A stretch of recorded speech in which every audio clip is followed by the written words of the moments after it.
사도행전 1장부터 28장까지 되어 있는데 1장부터 28장 중에서 가장 중요한 두 장을 뽑으라고 한다면 2장과 10장, 오늘 본문의 말씀입니다.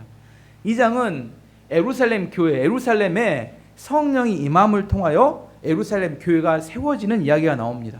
오늘 10장은 최초로 이방인 고넬료의 가정에 성령이 임함을 통하여 이방인의 구원의 시작을 이야기합니다. 사도행전은 크게 두 가지로 나눌 수 있어요. 1장에서 9장까지는 유대인들이 구원받아서 부흥하는 이야기고 10장부터 28장까지는 이방인들이 구원받아서 부흥하는 이야기가 나와 있습니다. 원래 유대인들은 이방인들을 볼 때 지옥의 땔감으로 생각하며 상종하지 않았습니다. 오늘 그 이야기가 28절 말씀에 나오는데요. 이에 유대인으로서 이방인과 교제하며 가까이 하는 것이 위법인 줄을 너희도 알거니와. 무슨 말이에요? 이방인과 유대인들은 서로 상종하거나 함께 밥 먹거나 이렇게 하지 않는다는 겁니다. 그 시대의 상식과 통념으로 보면 베드로와 고넬료가 만나는 것은, 그리고 함께 예배드리고 말씀을 듣는 것은 거의 불가능한 일이었습니다. 근데 어떻게 이 둘이 함께 만나냐면, 지난주에 설교했듯이 둘 다 환상을 봅니다. 둘 다 환상을 봤는데, 환상을 통하여, 기도하는 중에 환상을 봤는데 환상을 통하여 이들의 마음이 부드러워지고 만나게 되었습니다. 고넬료는 오후 3시 기도 시간에 환상 중에 천사가 그에게 하나님의 말씀을 전해 주었습니다. 오늘 본문 30절에서 32절 말씀 보시면, 고넬료가 이르되 내가 사흘 전 이맘때까지 내 집에서 제 9시 기도를 하는데 갑자기 한 사람이 빛난 옷을 입고 내 앞에 서서 말하되, 고넬료야, 하나님이 내 기도를 들으시고 내 구조를 기억하셨으니 사람을 요바에 보내어 베드로로 하는 시몬을 청하라. 그가 바닷가 무두장이 시몬의 집에 유숙하느니라 하시기로. 천사가 와서 하나님의 말씀을 대신 전했습니다. 뭐라고? 내 기도와 내 구제가 하나님께 상달되었고 요바에 있는 베드로를 청하라, 이렇게 이야기를 했어요. 베드로도 지난주 봤듯이 12시 기도 시간에 환상 중에 큰 보자기 같은 그릇이 내려왔는데 거기에 먹지 못할 구약 레위기에 보면 음식들이, 짐승들이 들어있었고 하나님께서 그걸 속되다 하지 말고 먹어라 이렇게 명령했어요. 하지만 베드로는 3번이나 안 됩니다 하고 거절했습니다. 거절하고 나서 이렇게 그릇이 올라갔는데 마음에 부담이 되는 중에 고넬료가 보낸 사람들이 찾아왔고 성령께서 그에게 그 사람들 따라가라고 말씀하셨습니다. 분명히 하나님의 말씀이 특별한 일을 하고 계신다는 사실을 깨닫게 되고 순종합니다. 하나님께서 이방인에게 복음이 흘러가고 복음을 이방인의 구원과 선교를 위해서 하나님께서 그걸 시작점으로 쓰임받았던 사람이 베드로와 고넬료입니다. 이 베드로와 고넬료에 두 가지 공통점이 있어요. 어마어마한 큰 사역의 시작점으로 이 두 사람을 사용했는데, 첫 번째는 두 사람 다 뭐 할 때 하나님의 음성을 들어요? 기도할 때 하나님의 음성을 들었다는 겁니다. 하나님은 어떤 사람을 사용하시느냐? 돈 많은 사람, 능력이 많은 사람, 외모가 뛰어난 사람, 집안이 좋은 사람, 많은 인맥을 가진 사람이 아니라 기도하는 사람, 더 중요한 일일수록 더 많이 기도한 사람을 하나님이 사용하십니다. 기도한다는 것 자체가 하나님의 존재와 능력을 인정하는 걸 말합니다. 왜 기도하지 않느냐? 왜 기도하지 않아요? 바빠서 기도하지 않는 게 아니라 왜 기도하지 않아요? 하나님을 믿지 않거나 기도의 능력을 믿지 않기 때문에 기도하지 않습니다. 이 빌 하이윌스 목사님이 썼던 책처럼 더 바빠서 기도합니다. 더 바쁘다는 것은 더 중요한 일을 하고 있다는 의미이고, 더 바쁘기 때문에 더 제대로 하려면 하나님을 의지하고 기도에서 지혜를 얻어야 합니다. 하나님께서는 첫 번째 기도하는 사람을 통해서 일하십니다. 두 번째는 하나님은 순종하는 사람을 통해서 일하십니다. 유대인과 이방인은 웬만해서는 함께 만나서 예배하거나 함께 말씀을 나눌 그런 상황이 아니었다고 말씀드렸어요. 이건 불가능한 일입니다. 실제로 두 사람의 사고방식이 완전히 바뀌지 않으면 안 됩니다. 두 사람의 마음이 완전히 부드러워지지 않으면 절대 일어나기 어려운 일이었어요. 하지만 두 사람이 그런 상황임에도 불구하고 하나님의 말씀에 순종합니다. 고넬료의 예를 살펴보면 고넬료가 하나님의 말씀에 순종해서 베드로를 초청합니다. 베드로를 초청하고 그냥 앉아 기다린 게 아니라 베드로를 초청하고 난 다음에 친척과 친구들 모든 사람을 불러서 집 안에서 기다리게 했어요. 그 이야기가 24절, 25절 말씀에 나옵니다. 이튿날 가이사랴에 들어가니 고넬료가 그의 친척과 가까운 친구들을 모아 기다리더니 마침 베드로가 들어올 때 고넬료가 맞아 발 앞에 엎드려 절하니. 지금 베드로가 온다고 약속된 상황 아닙니다. 그냥 말씀에 순종하여서 베드로를 초청하러 사람을 보냈을 뿐이에요. 올까요, 안 올까요? 사회 통념과 상식을 통해서는 절대 오지 않습니다. 유대인들이 이방인이 초청했다고 가서 함께 밥 먹거나 그러지 않았어요. 근데 고넬료는 뭐 했어요? 반드시 올 거라고 생각해서 친척과 친구들을 다 집으로 불러 모았습니다. 언제 올지 알았을까요? 핸드폰이 있었으면 우리 언제 몇 시에 모이라고 이렇게 다 보낼 텐데, 몇 시에 올지 아무도 올지 안 올지도 모르고 몇 시에 올지도 모릅니다. 근데 뭐예요? 집에 다 모아놓고 뭐예요? 올 때까지 기다리고 있는 거예요. 어떻게 이렇게 할 수 있었을까요? 어떻게? 하나님이 말씀하셨으니까 반드시 올 거라는 확신과 믿음으로 순종했기 때문에 가능했습니다. 이거 믿음이 없으면 절대 못합니다. 보내놓고도 온 다음에 결정할 수 있어요. 오면 내가 그때 사람 모으리라. 근데 그렇지 않았다는 건 혼자 기다려도 이거 부담되는 일입니다. 근데 안 오면 어떻게 해요? 친구들과 친척 다 모아놨는데 어떤 사람만 이렇게 할 수 있어요? 100% 확신하는 사람만 이렇게 할 수 있는 겁니다. 두 번째, 고넬료가 베드로가 집에 왔을 때 어떻게 합니까? 베드로의 발 앞에 엎드려 절을 했습니다. 지금 고넬료는 직업이 뭐라겠어요? 로마의 백부장, 권력 있는 사람이라고 했어요. 100명의 로마의 군인을 이끌어가는 리더였습니다. 근데 베드로는 어떤 사람이에요? 식민지의 평범한 백성이었습니다. 자기는 로마의 백부장이고, 그리고 이렇게 베드로는 식민지의 백성입니다. 평범한 백성입니다. 근데 고넬료가 베드로 앞에 엎드려 절을 했습니다. 여러분 하실 수 있겠습니까? 어떻게 이게 가능했을까요? 어떻게 이게 가능했을까요? 고넬료는 하나님을 경외하는 사람이었습니다. 고넬료는 베드로가 누군지 몰라요. 지금 하나님께서 데려오라고 데려왔을 뿐이에요. 그 사람의 인격과 삶을 나누지 않았어요. 이미 뭐 나누고 나니까 이 사람 대단한 사람이 이렇게 절한 게 아니라, 고넬료는 하나님께서 보내신 사람이기 때문에 내가 하나님을 경외하는 마음으로 그 사람에게 경외하는 태도와 하나님처럼 그를 대했다는 겁니다. 중요한 것이 고넬료의 태도입니다. 하나님 말씀을 어떤 태도로 그가 대하는지를 분명히 알 수 있습니다. 베드로를 높인 게 아니라 베드로를 보내신 하나님을 높이는 마음으로 베드로를 그렇게 대했다, 이렇게 볼 수 있습니다. 하나님께서는 이 베드로의 태도를 매우 귀하게 여기시고 축복하셨습니다. 하나님을 경외하는 마음이 있으면 반드시 그의 삶에는 그의 태도가 다르게 나타나게 됩니다.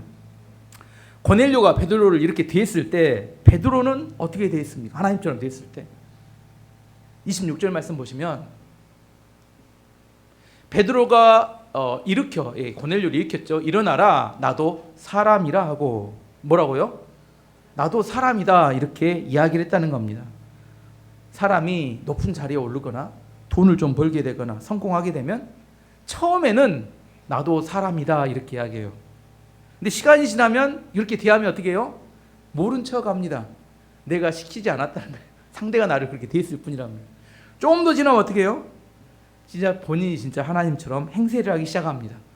더 시간이 지나면 어떻게 하냐면 나를 하나님처럼 대하지 않은 사람을 정죄합니다. 나중에 자기가 하나님처럼 행세합니다. 성공하지 못하거나 높은 자리에 올라가지 않은 사람하고는 전혀 상관없는 이야기입니다. 하지만 어느 정도 성공한 사람은 사람들이 주위에서 하나님처럼 대할 때가 있어요. 그때 어떻게 해야 돼요? 적극적으로 자기를 부인할 줄 알아야 합니다. 나는 여러분과 동일한 사람입니다, 이렇게 이야기할 수 있어야 한다는 겁니다. 고넬료는 점령군의 백부장이었고, 그렇지만 그런 지위에 있었음에도 불구하고 하나님 말씀에 철저히 순종했습니다. 베드로도 처음에는 하나님 말씀을 거부했지만 하나님이 보낸 사람들을 따라서 순종하여 갔습니다. 하나님께서 이 두 사람을 통해서 정말 기독교 역사에 아주 중요한 이방인에게로 복음이 흘러가기를 원한다는 하나님의 뜻을 이루는 첫 번째 출발점을 맞습니다. 이 두 사람이 원래는 만날 수 없었는데 무엇을 보고 이 둘의 마음이 변화가 시작됐어요? 뭘 봤어요? 환상을 봤습니다. 환상, 초자연적인 체험을 하게 됩니다. 이 사람들 두 사람이 환상을 봤는데 얼마나 신기했을까요? 아니었을까요? 천사들이 와서 무슨 말씀을 전했는데 이 두 사람이 만나서 처음에 무슨 이야기를 했을까? 이건 가정하는 겁니다. 실제 있는 게 아니라 잘못된 방향인데 이 두 사람이 환상을 보고 만났어요. 이렇게 대화하는 이야기를 상상을 했습니다. 야, 나도 천사 봤는데 너도 천사 봤어? 내가 본 천사는 날개가 6개였는데 혹시 네가 만난 천사는 날개 몇 개였어?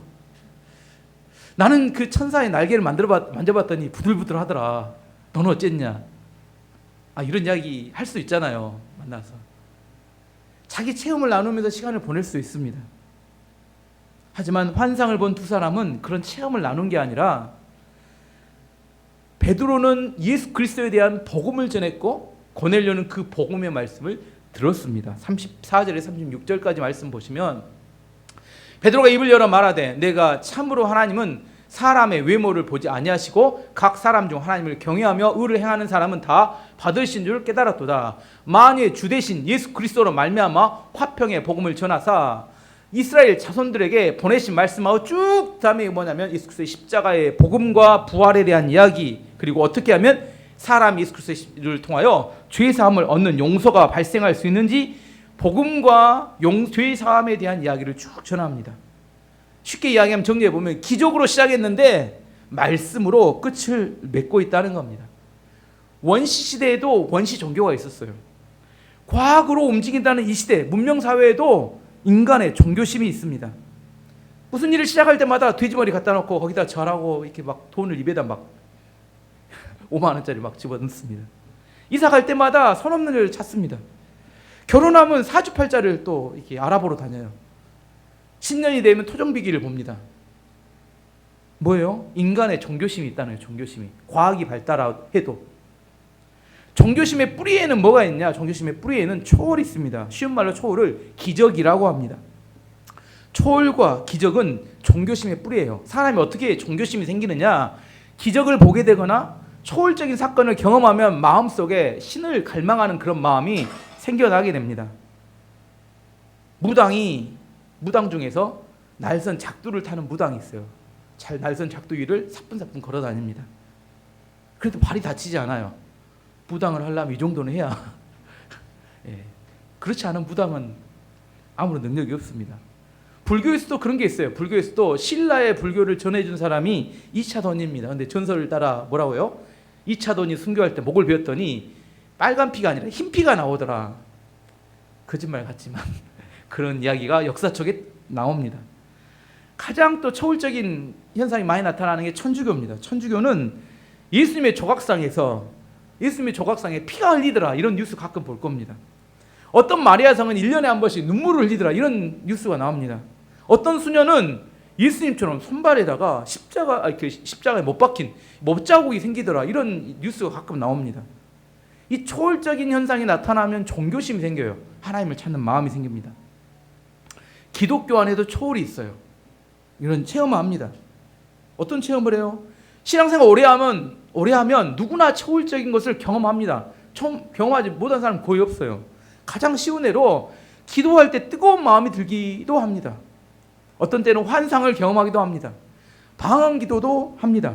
금가루가 떨어지기도 하고 아말감이 금리로 바뀌기도 하고 질병이 치유되기도 하고 귀신이 쫓겨나가기도 하고. 하지만 이 초월적인 현상이 우리 안에 어떤 의미를 갖는지를 우리가 명확히 해야 합니다. 초월은 있지만 초월이 신앙의 대상이 되면 타락하게 됩니다. 제가 여러 번 이야기했지만 제가 방언을 경험할 때, 제가 고등학교 다닐 때 겨울에 수련회 준비하다가 혼자 열심히 기도하다가 어느 날 갑자기 내 입에서 이상한 소리가 혀꼬이는 소리가 나기 시작했고 저는 무서웠어요. 그걸 안 해봤기 때문에. 우리 다니던 교회는 아무도 그걸 안 했기 때문에 좀 봐보지도 않았어요. 근데 어렴풋이 혼자 기도하다가 느끼는 생각, 이게 성경에 나온 방언일 수 있겠다 이런 생각을 했어요. 근데 그때가 이제 해보신 분은 압니다. 너무 재밌어서 날마다 교회 가서 1시간 이상씩 이 방언으로 기도합니다. 아무도 몰라요. 저 혼자 방에 갇혀서 혼자 기도하기 때문에 마음껏 기도합니다. 그게 행복하고 좋았어요. 근데 그게 나중에 그 초월적인 경험이 내 신앙에 위기가 오고 대학을 가고 흔들릴 때 나를 붙잡아주는 귀한 체험이 되었습니다. 초월과 기적은 하나님의 축복입니다. 바른 신앙생활하면 누구나 체험할 수 있습니다. 하지만 초월에 머무르면 문제가 발생하면 초월이 나중에 미신화 되어버리기 때문입니다. 고넬료와 베드로가 환상을 통하여 하나님의 음성을 들었어요. 하지만 그들은 그 환상에 머물지 않고 하나님 말씀으로 나아갔고 그 말씀이 그들을 변화시킵니다. 초월은 뭐와 똑같냐면 화살표와 똑같아요. 초월이 뭘 가리킬까요? 초월이 화살표면 뭘 가리켜요? 하나님 말씀을 가리키는 화살표입니다. 이 본질을. 초월은 말씀으로 가야 온전해질 수 있습니다. 초월에만 머물면 문제가 생겨요. 대표적으로 이스라엘 백성들이 광야를 통과할 때 광야에서 하나님을 원망하다가 불뱀에 물리는 사건이 발생했습니다. 백성의 장로들이 모세를 찾아가서 하나님께 기도해달라, 우리가 불뱀에 낫게 하도록 기도했더니 하나님께서 응답으로 놋으로 뱀을 만들어 장대에 달아놓고 그걸 쳐다보는 사람은 고침을 받을 것이다, 이렇게 말씀하셨고 실제로 쳐다봤던 사람은 다 나음을 입었습니다. 그럼 이 사건에서 이 뱀에 물린 걸 고쳐준 것이 불뱀입니까, 하나님입니까? 하나님이 고쳐줬죠. 그런데 문제가 이상해요. 그 사건이 끝나고 난 다음에 놋으로 만든 뱀이 남잖아요. 이 놋으로 남은 뱀을 갖다 놓고 병만 들면 거기다 갖다 돈 바치고 절하고 고쳐달라고 구하기 시작했어요. 이게 뭐라고요? 인간의 종교심입니다.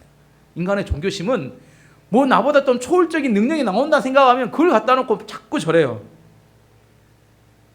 불뱀은, 놋으로 만든 뱀은 하나님이 쓰시는 도구였을 뿐입니다.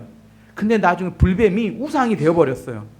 그래서 히스기야 왕 때 이 불뱀을 박살을 내버립니다. 열왕기하 18장 4절 말씀 보시면 그가 여러 산당을 제거하며 주상을 깨뜨리며 아세라의 목상을 찍으며 모세가 만들었던 놋뱀을 이스라엘 자손이 이때까지 향하여 분향함으로 그것을 부수고 누수단이라 일컬었더라. 이게 몇백 년이 지난 이야기입니다.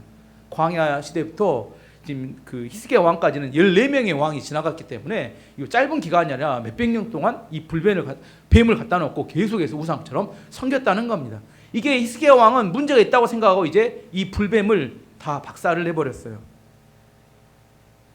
중세 카톨릭 때 이런 초월적인 것, 이런 미신적인 것, 기적적인 것을 추구하는 것이 굉장히 많았어요. 그걸 성상 숭배라고 합니다.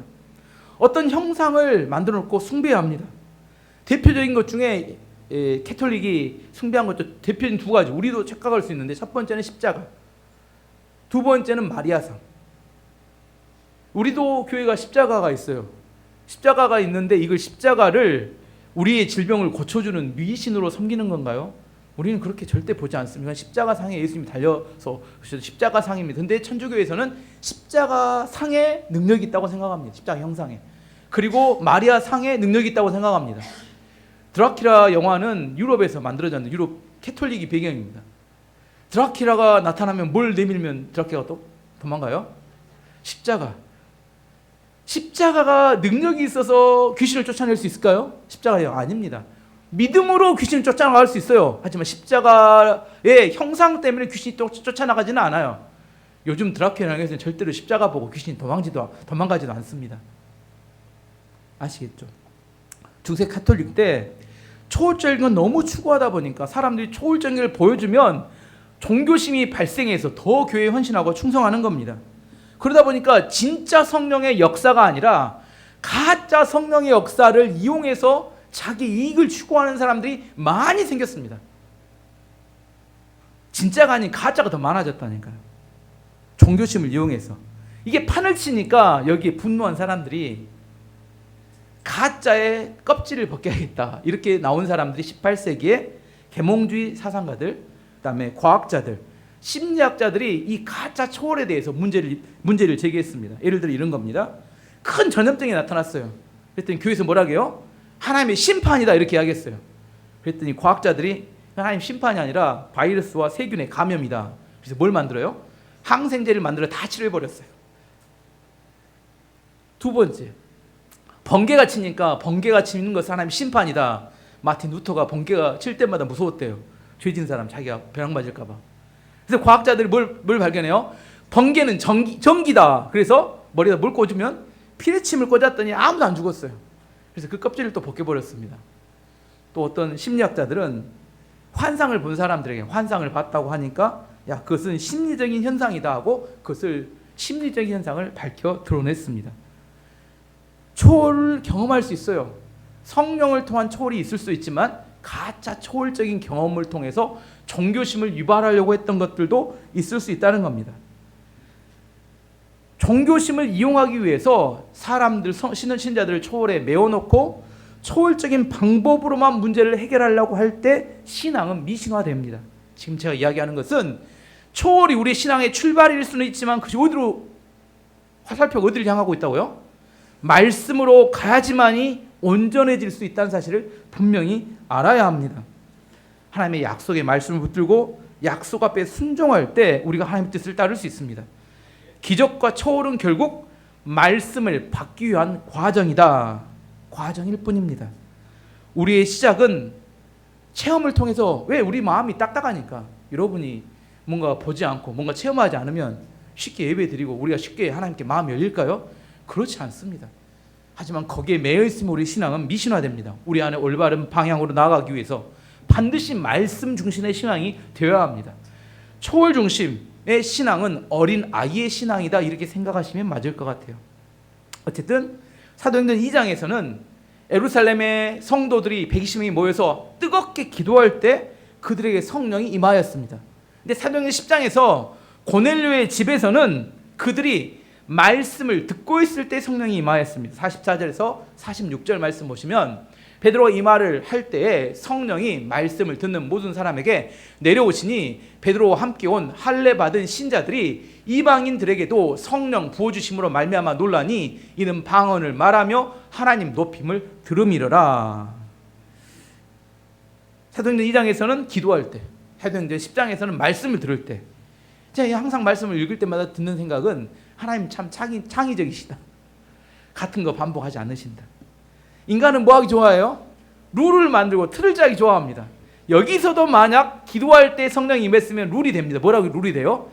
기도해야 성령이 임한다, 이 룰이 돼버려요. 참 저는 이게 무섭습니다. 자기가 한번 경험하면 룰을 만들어버려요. 그래서 하나님께 이게 싫어서 방법을 바꾸신 것 같아요. 이번에는 뭐 할 때? 말씀을 들을 때. 아시겠죠? 우리가 살아가는 우리 인생을 살다 보면 제가 하나님을 경험하지만 하나님은 같은 방법 잘 사용하지 않으십니다. 항상 예측이 어려워요. 그래서 항상 오픈 마인드로 하나님을 기다릴 뿐입니다. 하나님이 이번에 어떻게 오실지 우리가 어떻게 알아요? 우리가 정해놓은 날 안 오신다니까요. 항상 이야기하죠. 하나님은 우리가 정하지 않은 날 오세요. 그래서 뭘 정해놓는다는 거, 이거 참 위험한 일입니다. 여러분이 뭘 정해놓으면 오늘 꼭 은혜 받아야 됩니다 하면 그날 피하시고 다음날 은혜 주시죠. 그래서 정하는 게 이게 불편합니다. 어쨌든 중요한 것은 고넬료의 집에는 말씀을 들을 때, 이렇게 말씀을 들을 때 막 뜨겁게 기도할 때가 아니라 이런 말씀을 들을 때 성령이 임하셨습니다. 그래서 하나님 앞에 말씀을 들어 나올 때 우리가 열린 마음으로 들어야 합니다. 오늘 성령이 임하실지 어떻게 압니까? 그건 결정되지 않았어요. 말씀을 들을 때 성령이 임하시고 말씀을 들을 때 방언이 터졌다고 성경에도 이야기하고 계십니다. 어쨌든 이렇게 성령이 임하고 방언을 하게 된 이후에 베드로가 이야기합니다. 이제 세례를, 물 세례를 주는 것이 누가 금할 수 있겠느냐. 47절 말씀 보시면 이에 베드로가 이르되 이 사람들이 우리와 같이 성령을 받았으니 누가 능히 물로 세례를 베품을 금하려 하고 물 세례를 주었다는 이야기입니다. 성령 세례가 먼저냐 물 세례가 먼저냐, 이 논쟁이 많은데 중요하지 않아요. 왜요? 하나님 어쩐다고요? 창의적이시니까요. 이거 먼저 하고 이거 나중에 해도 그 큰 별 차이 없는데 사람은 뭘 좋아해요? 룰을 좋아해요. 뭘 이렇게 정하기를 원합니다. 정하지 마시고 하나님 앞에 열린 마음으로 가시면 됩니다. 이 사건을 통해서 정말 하나님께서 우리에게 보여주기 원하는 한 가지 더 마지막 포인트 하나만 살펴보면, 예수님께서 사도 사울에게는 직접 나타나셔서 말씀하셨어요. 그랬죠. 그럼 고넬료에게도 직접 나타나서 말씀하시고 구원하실 수도 있잖아요. 근데 왜 굳이 마음 열리지도 않은 베드로를 설득해가지고 3번이나 뭐 환상 보여주고 안 된다 하고 안 돼요 하다가 여기 와가지고 굳이 베드로를 통해서 말씀을 정하고 베드로가 이 성령을 충만하게 하는 것을 보게 하셨을까? 왜 이렇게 하셨을까? 결론적으로 이야기하자면 교회 공동체를 세우기 위해서입니다. 베드로는 당시 최고의 사도였고 최고의 인정받는 지도자였어요. 근데 하나님께서 이 복음이 이제 유대인에게서 이방인에게로 흘러가는 것을 그 하나님의 방향과 하나님의 사역의 목적이었습니다. 만약 베드로가 이 체험을 하지 않았다면 유대인 교회와 이방인 교회가 갈라져 버렸을 거예요.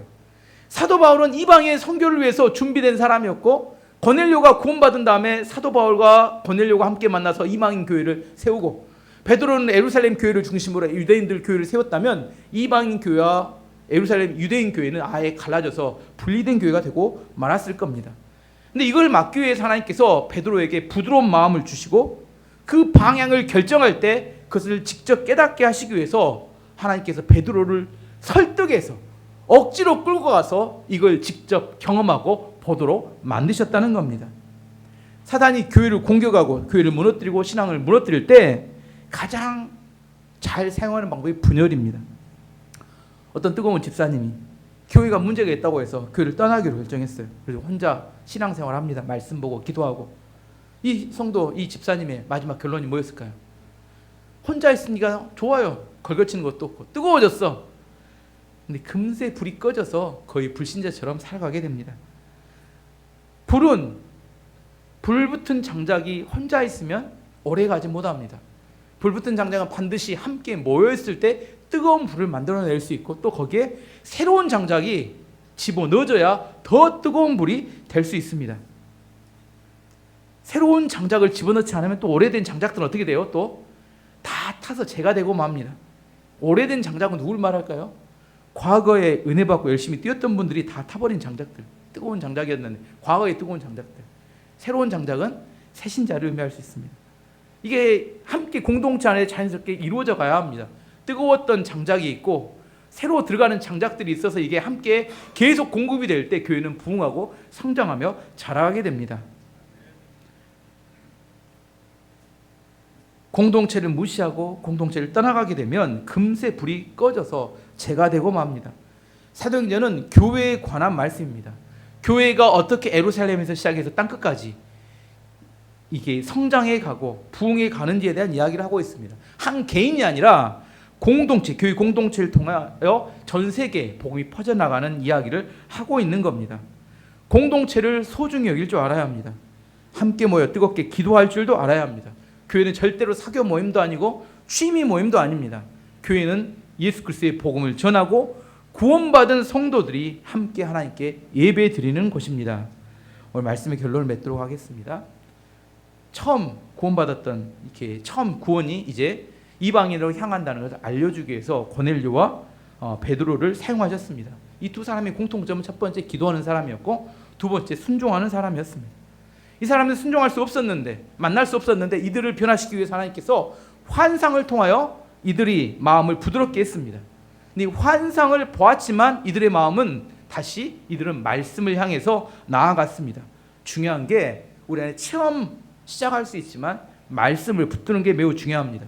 하나님께서 고넬료를 변화시킬 수 있을 때 직접 변화시킬 수 있었지만 베드로를 통해서 변화시켰던 이유는 교회 공동체가 분열되지 않고 세우도록 하기 위해서였습니다. 우리가 신앙생활을 해가면서 기도와 말씀 이게 더 깊어져 가야 되고 또 성령의 인도하심을 따라 또 살아가는 또 한 주가 되기를 축원합니다. 함께 기도하도록 하겠습니다.